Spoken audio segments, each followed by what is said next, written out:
नमस्कार, आप सभी का हार्दिक स्वागत है एनवीआर एजुकेशन के इस यूट्यूब चैनल पर। तो मित्रों, आज जो सी लैंग्वेज के अंदर जो है हम डाटा टाइप्स के बारे में डिस्कस करने वाले हैं, ठीक है ना, जिसमें बहुत सारे जो है पॉइंट्स के ऊपर हम जो है डिस्कस करेंगे। देखिए, मैं आपको सभी बता देता हूँ, इन सभी पॉइंट्स को अगर हम क्लियर करेंगे तो आप आसानी से जो है समझ जाएंगे कि भाई आज जो है इसके अंदर कौन कौन से पॉइंट आने वाले हैं। तो देखिए, सबसे पहले हम जानेंगे कि सी प्रोग्रामिंग में प्रोग्राम रन होने के दौरान वो कितने स्टेप से जो है वो गुजरता है। दूसरा, उसके बाद हम जानने वाले हैं कि वेरिएबल क्या है, उसके बारे में अच्छे से आपको समझाने वाला हूं। डाटा टाइप क्या है और ये कितने प्रकार के हैं, इसके बारे में जानेंगे। और उसके बाद हम जानेंगे डिक्लेरेशन और डेफिनेशन में क्या अंतर होता है। तो ये जो है हम डिस्कस करने वाले हैं। साथियों, वीडियो बहुत ही शानदार होने वाला है। जल्दी से अपने दोस्तों के साथ इसको शेयर कर दीजिए और ज्यादा से ज्यादा लोगों तक इसको शेयर करके इस वीडियो को लाइक जरूर कर दीजिएगा, ठीक है। अगर आपने जितने में ये जो प्रोग्रामिंग की वीडियो डाला अच्छे से समझ लिए तो आपके जो है एग्जाम जो होने वाला है, सूचना सहायक, उसमें आपकी बल्ले बल्ले होने वाली है, ठीक है ना। बहुत ही शानदार और इजी तरीके से आपको समझा रहा हूँ। सारा कुछ आपके सामने जो है प्रैक्टिकल और थ्योरी दोनों टॉपिक्स आ रहे हैं, ठीक है। चलिए शुरू करते हैं। तो देखिए, सबसे पहले मैं आपको दिखाना चाहूंगा कि भाई सी प्रोग्राम जो होता है, जब उसको हम रन करते हैं तो उसके अंदर एक प्रोग्राम जो होता है वो कितने स्टेप्स को बाईपास करता है, कितने स्टेप से वो गुजरता है। तो देखिए, ध्यान रखिएगा, सी प्रोग्राम में जो प्रोग्राम होता है वो मुख्यतः 3 स्टेप्स को फॉलो करता है या 3 चरणों से वो गुजरता है। अब वो स्टेप्स कौन कौन से हैं, देखिए यहाँ पर स्टेप्स को देख लेते हैं हम यहाँ पर। तो मैं यहाँ पर ठीक है, तो यहाँ पर हम जो है सबसे पहले आपको मैं बताता हूँ इन स्टेप्स के बारे में। तो देखिए, सबसे पहला स्टेप्स, ठीक है ना, एक एक को अच्छे से समझिएगा। पहला स्टेप होता है आपके राइटिंग, ठीक है। पहला स्टेप है आपका राइटिंग, ठीक है ना। यहाँ पर थोड़ा लिखने में प्रॉब्लम आ रहा है भाई, थोड़ा सा ध्यान रखिएगा, ठीक है। तो मैं इसको एक बार वापस लिख लेता हूँ भाई आपके लिए, अगर कोई लिखना चाहेगा तो, ठीक है। तो यहाँ पर मैं इसको वापस लिख देता हूँ एक बार। सी लैंग्वेज में जो एक कोड होता है या जो प्रोग्राम होता है वो कितने स्टेप से गुजरता है। तो देखिए, सबसे पहला पॉइंट यहाँ पर लिख रहा हूँ। सबसे पहला पॉइंट आएगा आपके कोड राइटिंग या राइटिंग का, ठीक है ना, कोड राइटिंग। अब दूसरा स्टेप देखिए, दूसरा स्टेप कौन सा होता है। तो देखिए, दूसरा स्टेप होता है आपके कंपाइलिंग, ठीक है ना, कंपाइल या फिर बिल्डिंग का। और तीसरा पॉइंट देखिए, ठीक है, ये कंपाइल हो गया आपके, और ये तीसरा पॉइंट यहां पर लिखते हैं। तीसरा पॉइंट आपके होता है एग्जीक्यूशन। अब इन तीनों को समझिए क्या होता है। देखिए, जब भी आप सी लैंग्वेज के अंदर जब कोई प्रोग्राम लिख रहे हैं, आपने कोई आईडी ओपन कर दिया है।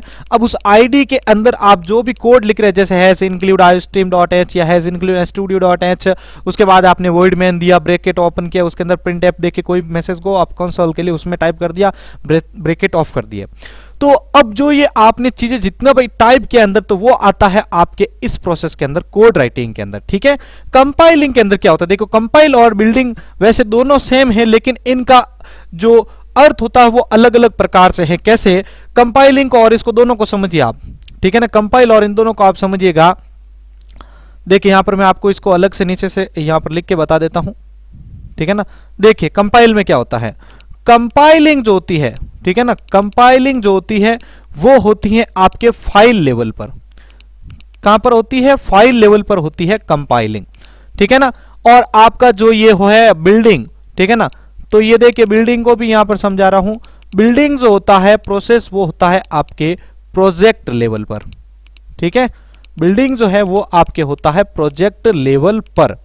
तो ये दोनों आपको समझ में आ चुका होगा। कंपाइलिंग जो होता है वो होता है फाइल लेवल पर, बिल्डिंग जो होता है वो होता है आपके प्रोजेक्ट लेवल पर। अब देखिए, कंपाइलिंग के अंदर क्या होता है कि जैसे कंपाइलिंग के अंदर क्या होता है कि जैसे आपने कोई कोड को कंपाइल करना है, तो उस कंपाइलिंग के प्रोसेस के अंदर क्या होता है कि आप उस कोड के अंदर आपने कोई सिंटैक्स या लॉजिकल एरर जो भी छोड़ी है, तो उस एरर को, ठीक है ना, उस एरर को फाइंड किया जाता है कंपाइलिंग के प्रोसेस में। आई होप आपको यहां पर ये समझ में आ चुका होगा। ये छोटे स्तर का प्रोसेस होता है कंपाइलिंग, जिसमें एक फाइल लेवल के ऊपर जो है कार्य किया जाता है। बिल्डिंग लेवल जो होता है वो होता है प्रोजेक्ट लेवल पर। जब आपको बड़ा प्रोजेक्ट बनाना है, जैसे सॉफ्टवेयर के लिए आपको एक बड़ा प्रोग्राम है, उसमें बहुत सारे प्रोग्राम को इनबिल्ड करके एक पूरा प्रोजेक्ट तैयार किया, तो वहां पर आप जब भी कोई सॉफ्टवेयर ओपन करेंगे तो वहां पर होता है क्रिएट या बिल्ड अ प्रोजेक्ट। आपने सुना होगा ना ये बिल्ड ए प्रोजेक्ट।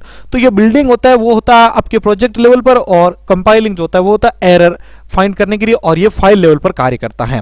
ठीक है ना। तो यहाँ पर ये आपको पता चल गया, ये एक जो है ब्रॉड प्रोजेक्ट होता है या कोई बड़ा प्रोजेक्ट होता है उसके लिए इसको यूज किया जाता है बिल्डिंग को। ठीक है। तो यहां पर ये तीनों समझ में आ चुके होंगे आप सभी को। अब इसके बाद देखिए नेक्स्ट प्रोसेस आता है आपके कौन सा, नेक्स्ट प्रोसेस आता है आपका एग्जीक्यूशन।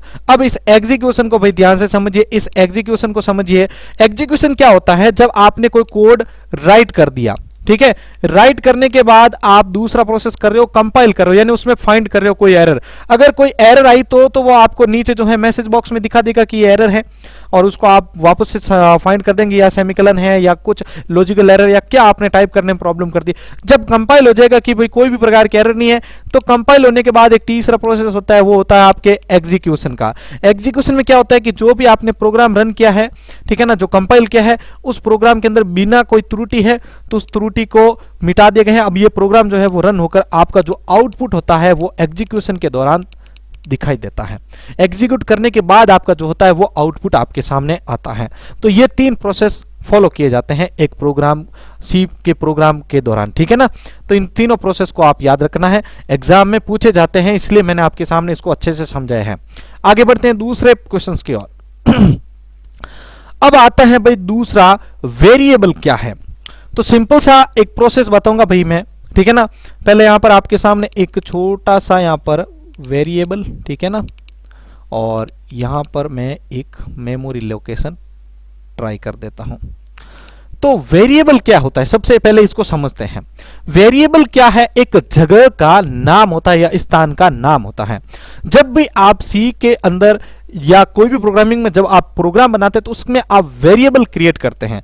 वेरिएबल क्या होता है कि भाई आप जैसे अपने घर के अंदर कोई टीवी लेकर आए हैं, तो उस टीवी को रखने के लिए आप या तो कोई टेबल, ठीक है ना, उसके लिए कोई टेबल बनाएंगे या कोई छोटा सा कोई ऐसा रखने के लिए, मतलब उसकी एक जगह फिक्स करेंगे, ठीक है ना, उस टीवी को रखने के लिए। उसका मतलब टीवी के लिए आप जैसे ये टीवी का साइज है, ठीक है ना, ये टीवी का साइज है मान लिया।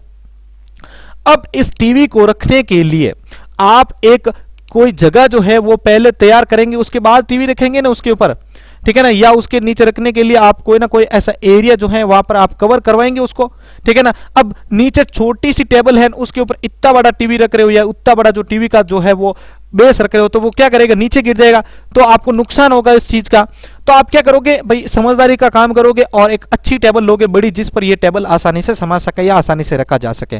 बस वैसा का वैसा जो है आपके प्रोग्रामिंग में भी होता है कि आप जितना डाटा स्टोर करवाना चाह रहे हो और जिस टाइप का डाटा स्टोर करवा रहे हो, तो उसके लिए आप मेमोरी में पहले एक जगह कवर करते हो, ठीक है ना। तो उस जगह को पहचानने के लिए आप क्या करते हो, एक उस जगह का नाम देते हो, उसी जगह को हम जो है वेरिएबल के रूप में जानते हैं। एक उदाहरण देता हूं कि मैंने लिखा है प्रोग्राम के दौरान integer a is equal to, यहां पर मैंने जैसे लिख दिया 30, ठीक है ना, इंटीजर a बराबर 30 लिखा है मैंने। तो यहां पर देखिए इंटीजर प्रकार का, ये बाद में हम डाटा टाइप के बारे में पढ़ेंगे, पहले यहां पर पढ़ रहे हैं a बराबर 30, यानी a एक जगह का नाम है जिसके अंदर एक 30 वैल्यू स्टोर कर रखी है, 30 वैल्यू स्टोर कर रखी है। तो उस जगह का नाम क्या है, a। वैसे मेमोरी का एड्रेस जो होता है वो तो अलग होता है, 2x 9p ऐसा, मतलब अलग टाइप का एड्रेस होता है, लेकिन उस जगह को हम पहचाने उसके लिए हम क्या करेंगे, उस जगह का नाम दे देते हैं, ठीक है ना। तो उस जगह के नाम को हम क्या कहते हैं, वेरिएबल कहते हैं। तो यहां पर यह चीज आपको समझ में आ चुकी होगी साथियों। वेरिएबल किसे कहते हैं, वेरिएबल किसी मेमोरी लोकेशन का नाम होता है, ठीक है ना, या वेरिएबल किसी मेमोरी लोकेशन को आइडेंटिफाई करने के लिए दिया गया नाम है। मेमोरी लोकेशन को आइडेंटिफाई करने के लिए दिया गया नाम वेरिएबल कहलाता है, ठीक है। तो मैं यहां पर इसको लिख भी दे देता हूं भाई, ठीक है ना, आप अगर किसी को लिखना हो तो वो लिख सकता है। मैं यहां पर लिख देता हूं मेमोरी लोकेशन को आइडेंटिफाई, या इसको हम पहचान भी कहते हैं, ठीक है ना, मेमोरी लोकेशन को आइडेंटिफाई करने हेतु दिया गया नाम वेरिएबल कहलाता है। ठीक है, दिया गया नाम आपका वेरिएबल कहलाता है। That's it. ये आपका यहां पर पॉइंट क्लियर होता है वेरिएबल के बारे में। ठीक है ना। अब आपको यहां पर ये तो कंफ्यूजन नहीं रहेगा ना कि वेरिएबल कहां होता है, ठीक, वेरिएबल क्या होता है, सॉरी। तो आपके माइंड में ये आना चाहिए कि भाई मेमोरी के अंदर जहां पर हम डाटा स्टोर कर रहे हैं तो उसको हमें पहचानना तो पड़ेगा ना भाई कि हमने वहां पर उस डाटा को स्टोर किया है। तो आप वहां पर क्या करेंगे, वेरिएबल का नाम याद रखोगे कि भाई मैंने वेरिएबल ए के अंदर इतना वैल्यू दिया है, वेरिएबल बैंक के अंदर मैंने ये लिखा है, वेरिएबल स्लिप के अंदर वेरिएबल वैल्यू, कुछ भी आप जो है उसका जगह का नाम दे रहे हो तो उसके अंदर ये वैल्यू स्टोर कर रखी है। तो उस जगह को पहचानने के लिए जो नाम दिया जाता है उसको हम वेरिएबल कहते हैं। तो यहां पर आपको जो है ये पॉइंट भी क्लियर हो चुका होगा। अब हम आगे बढ़ते हैं नेक्स्ट पॉइंट की ओर। नेक्स्ट पॉइंट आता है डाटा टाइप क्या है और ये कितने प्रकार के होते हैं। तो सबसे पहले मैं प्रकारों के बारे में समझाने से पहले आपको डाटा टाइप के बारे में बताना चाहूंगा। डाटा टाइप क्या होता है, ठीक है। तो इसको थोड़ा सा ध्यान से समझ लीजिएगा भाई।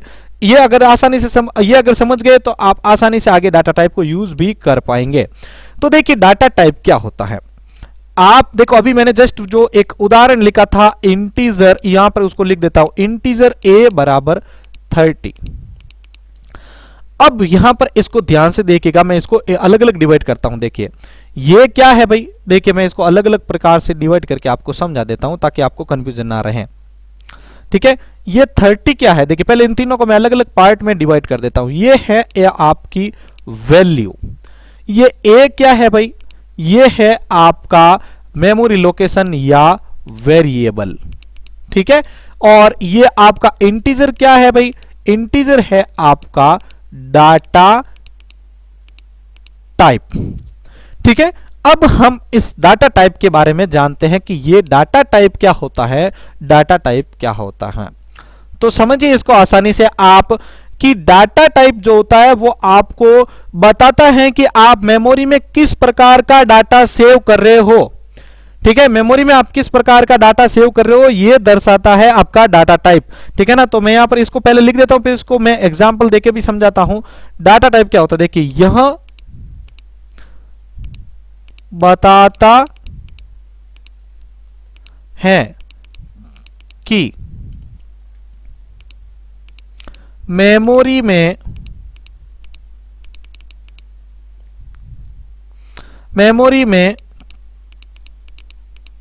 किस प्रकार का डाटा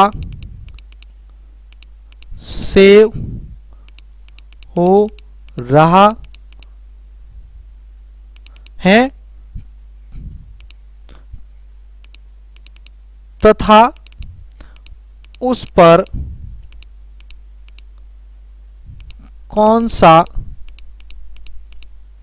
ऑपरेशन होगा, उस पर कौन सा ऑपरेशन होगा, ये दिखाता है आपका डाटा टाइप। अब इसको एग्जांपल से समझते हैं। मैंने यहां पर देखिए एक वैल्यू स्टोर की है, देखिए यहां पर ध्यान से देखिएगा सभी, यहां पर मैंने एक वैल्यू स्टोर की है 30। ये 30 किस प्रकार की वैल्यू है, ये नंबरिक वैल्यू है। ठीक है ना, नंबरिक वैल्यू है, अंकीय वैल्यू है। तो इसके लिए मैंने लिखा है इंटीजर। ठीक है ना। अगर मैं इसके अंदर कोई जैसे नाम लिखता, जैसे मैं नाम लिखता हूं संपत, मेरा नाम लिख दिया मान लिया, तो ये क्या है, आपका कैरेक्टर से बना हुआ एक स्ट्रिंग है। तो ये इसका डाटा टाइप अलग हो गया। मैं इसके अंदर सिर्फ सी करता स्टोर तो ये अलग होता, कैरेक्टर होता। अब इसके अंदर अगर मैं मान लीजिए कि यहां पर लिखता 3.14 तो ये क्या होता है, फ्लोट होता। तो ये इस प्रकार से इनका अलग अलग डाटा टाइप है। आप इनको किस प्रकार से जानोगे कि भाई ये ऐसा है, ये डाटा टाइप है। तो ये सारा काम डाटा टाइप करता है। तो डाटा टाइप का सिंपल सा मीनिंग आपको याद रखना है कि डाटा टाइप आपको ये शो करता है कि वो जो डाटा सेव हो रहा है मेमोरी में वो किस प्रकार का है और उस पर कौन सा ऑपरेशन लागू होगा। ठीक है ना। तो ये आपके हेल्प करता है डाटा टाइप। अब हम बात करते हैं कि डाटा टाइप के कितने प्रकार होते हैं। ठीक है, तो यहां पर मैं सबसे पहले तो हेडिंग दे देता हूं डाटा टाइप। ठीक है ना।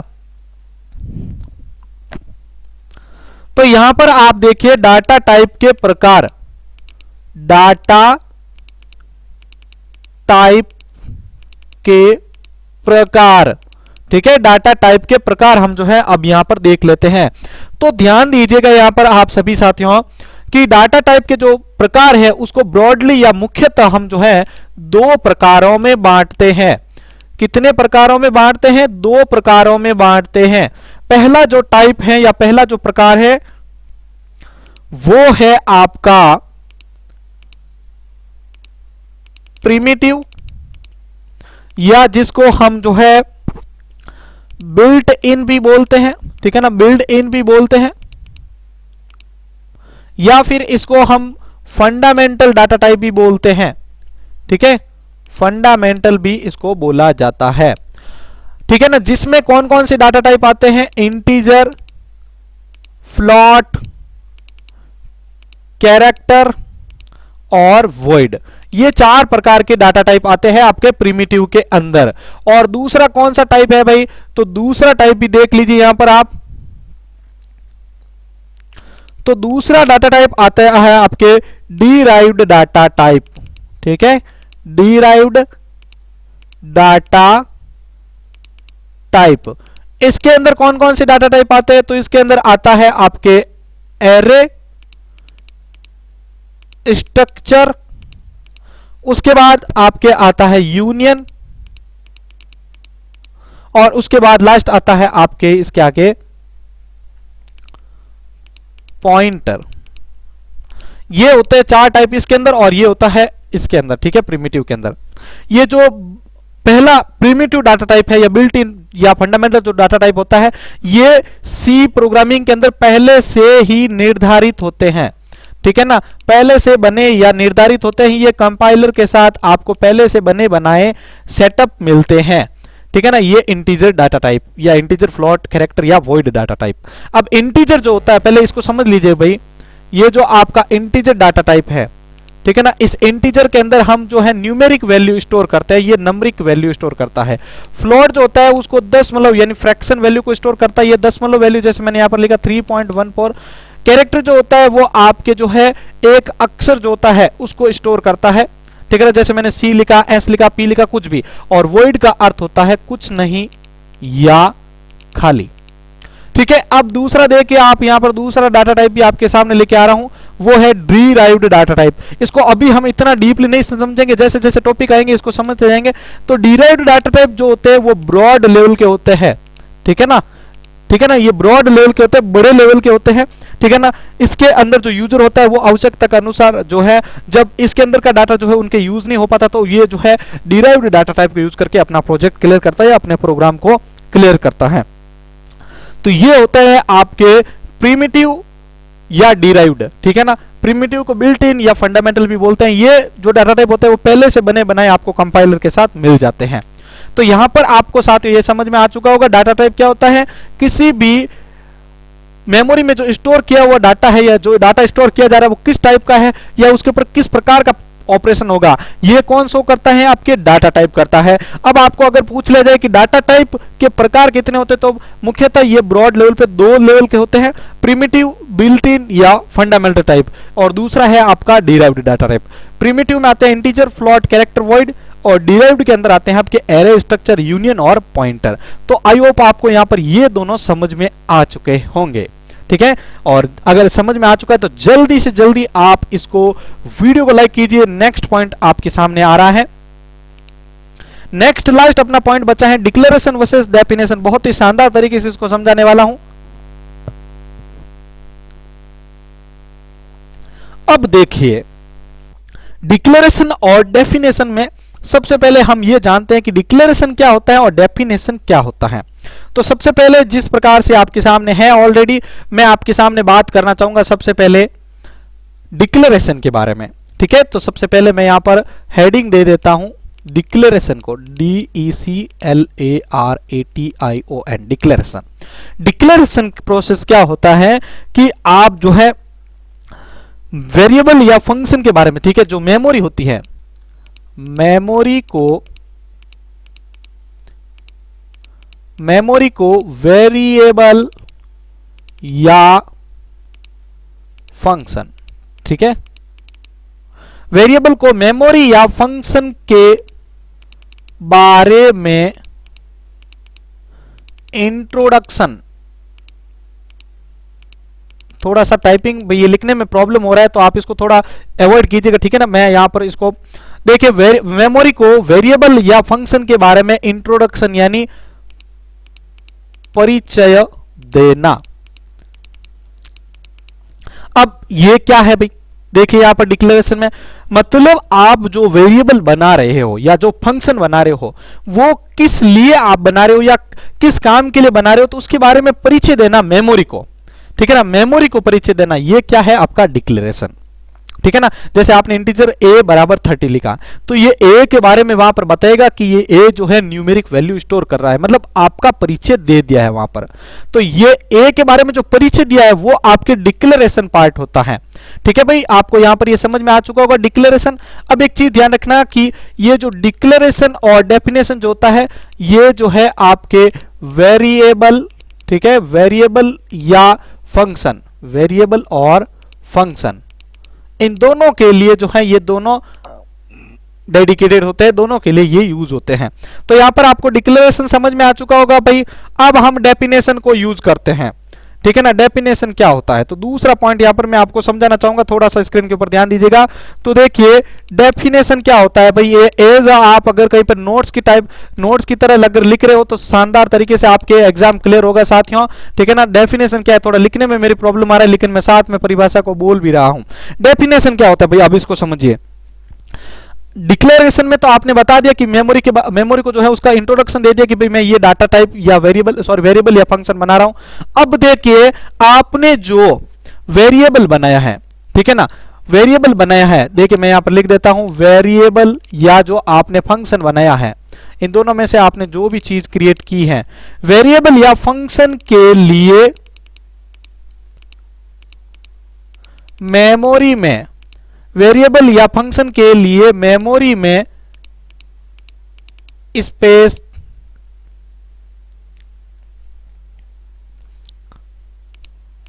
प्रोवाइड करना, ये होता है आपका डेफिनेशन।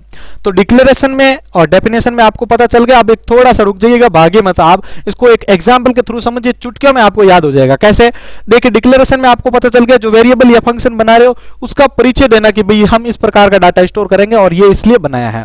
और डेफिनेशन में क्या होता है कि वेरिएबल या जो फंक्शन होता है उसके लिए मेमोरी में जगह स्टोर करना, ठीक है ना। जैसे इंटीजर हो गया या जो फ्लोट होता है उसके आपको मैं आगे बताऊंगा कि कौन से डाटा टाइप का कितना स्टोरेज वैल्यू होता है, ठीक है ना। तो ये सारा कुछ होता है इसके अंदर कि भाई जैसे मैंने लिखा इंटीजर 30, तो उस 30 के लिए वहां पर कितने बाइट या कितने बाइट जो है वहां पर जगह स्टोर करवाई है, तो वो जगह आप जो है प्रोवाइड करना उस वेरिएबल या फंक्शन को, वो होता है डेफिनेशन। अब इसको एग्जांपल के थ्रू समझते हैं। ध्यान देना, इन दोनों चीजों को समझाने से पहले एक और हाईलाइट पॉइंट आपको समझाना चाहूंगा, मैं इसको यहां पर लिख देता हूं वैसे, ठीक है ना। इसको ध्यान से समझिए भाई, ये डिक्लेरेशन और जो डेफिनेशन होता है ये कई सारे ऐसे केसेज होते हैं जहां पर एक ही रूप में जाने जाते हैं, एक ही रूप में जाने जाते हैं, ठीक है ना, एक ही रूप में ये जाने जाते हैं। अब देखिए मैं इसको एक एग्जाम्पल के थ्रू आपको समझाता हूं, ठीक है ना, एक एग्जाम्पल के थ्रू मैं इसको समझाता हूं। तो देखिए यहां पर आपको एक एग्जांपल देके इसको समझाता हूं कि भाई ये डिक्लेरेशन और डेफिनेशन में क्या चेंजेज है। तो देखिए मैं यहां पर एक प्रोग्राम लिख रहा हूं, hash include pre processor directory, मैंने यहां पर टाइप कर दिया है हैश इंक्लूड stdio.h, ठीक है। उसके बाद मैं यहां पर एक फंक्शन बना रहा हूं इंटीजर मेन टाइप का, ठीक है। इसके अंदर देखिए मैं यहां पर एक वेरिएबल क्रिएट कर रहा हूं इंटीजर a, ठीक है, या इंटीजर नम, कुछ भी लिख दीजिए। जैसे मैंने यहां पर लिखा इंटीजर a। अब मैंने यहां पर आपको बोला था कि डिक्लेरेशन और डेफिनेशन दोनों एक ही रूप में भी कहीं पर यूज होते हैं। जैसे मैंने यहां पर लिखा इंटीजर a बराबर 30, तो यहां पर क्या हुआ, ये जो दोनों थे डिक्लेयर भी कर दिया, डिफाइन भी कर दिया यहां पर, ठीक है ना। तो ये दोनों तो हो गए यहां पर एक कंडीशन में। अब अगर मैं इसको कुछ इस प्रकार लिखता, इंटीजर a मैंने पहले वेरिएबल बनाया, ठीक है ना, इंटीजर a वेरिएबल बनाया, फिर a को मैं एक वैल्यू स्टोर कर रहा हूं वो है 30, तो यहां पर आपका होता ये डिक्लेरेशन अलग और डेफिनेशन अलग, ठीक है ना। ये तो हुआ डिक्लेयर किया भाई मैंने इंटीजर a को और ये डिफाइन किया यहां पर a बराबर 30 को।